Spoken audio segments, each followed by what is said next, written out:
Today's brief video, I want to talk a little bit about quitting weed around a holiday. Today is July 3rd, tomorrow's July 4th of 2022, and although it's been a while since I've had a craving to smoke weed since I quit about five and a half years ago now, I still remember like it was yesterday how challenging the holidays could be when you're struggling with active addiction. If you're new to the channel, my name's Dr. Frank. I'm the founder of AddictionMindset recovery coaching programs, which are dedicated to helping people quit nicotine, THC, energy drinks, and adult media content, substances that I once struggled with. I think the first mentality that you have to set forth when it's the holiday is call out the lies that addictive voice is going to start telling you in your head. So something along the lines of, just one more time. I'll quit after July 4th. It's all right to celebrate. Why not just one hit? Why not just one drink? And we'll talk about drinking in a minute. If you're quitting weed, we'll talk about that. But there's a good chance that there's a script that addictive voice has been playing, or recording that it's been playing around each holiday season, and it's your job to recognize what it's saying to you and then call BS.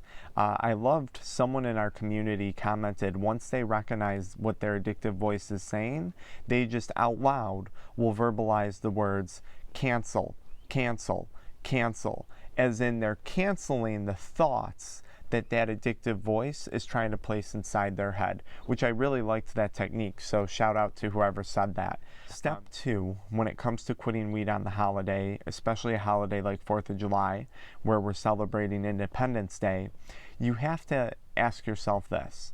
The only reason why you would go back to consuming weed, or if you're quitting alcohol or nicotine, would be to celebrate your relapse. Right? The 4th of July for me this year, or, well, I don't know about this year, but really any year a holiday comes around now, I'm celebrating my time with family, I'm celebrating my free time, I'm celebrating my freedom from addiction, I'm celebrating getting my motivation back, I'm celebrating getting my money back, I'm celebrating all the freedom I got from breaking an addiction. And if I were to relapse, the only thing I would be celebrating this year would be a relapse. And there's nothing to celebrate about going back to active addiction. So I think you have to go into tomorrow asking yourself, what is it that you're celebrating? Are you celebrating the beginning stages of a quitting journey? Are you planning on celebrating a relapse? Are you already planning on relapsing in your head? Or are you planning on continuing to see through your sobriety and recovery process and celebrating all the good things that can bring along? Maybe you're just celebrating a few days sober, whatever it may be.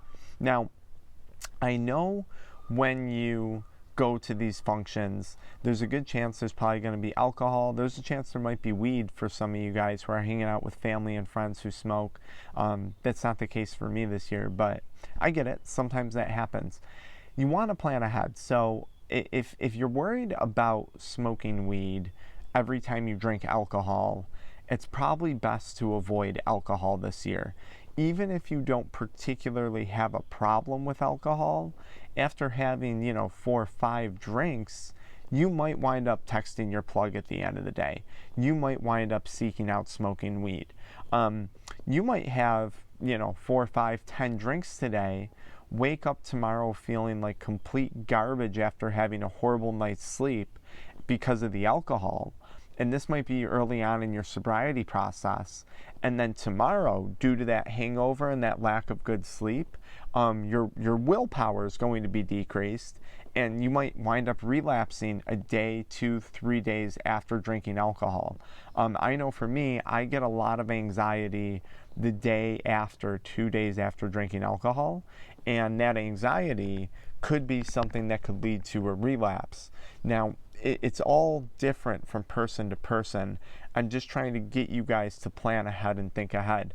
Now, if you're very early on in your sobriety process and you've been invited to an event where you know there's going to be weed, if you're not feeling confident yet in your ability to say no thank you or to handle that situation appropriately, you might want to consider not going. Now, for some of you guys, it's a little different. It might be, listen, I'm really comfortable not smoking weed at an event. I'm really comfortable being there, but what do I tell people when they're asking me? I used to smoke, now I don't smoke. You have a bunch of options, and you tell these people whatever you feel they would receive best. Maybe you just want to say, you know, I'm taking a tolerance break. For personal reasons, I decided to take a tolerance break this 4th of July, and I'm not smoking. You could flat out tell people you quit. You could say, you know, I've decided I no longer smoke weed. I don't smoke anymore. Period. No need for a detailed explanation. You could say nothing. I think you would be shocked to realize how little people are actually paying attention to your actions and your behaviors when it comes to these things. It might seem like they are, but I can guarantee you within an hour of the party, they're going to be doing their thing, either drinking, smoking, whatever it is, and they're going to forget that you weren't. My last tip when you're going to a holiday party or doing something like this would be is bring some seltzer water.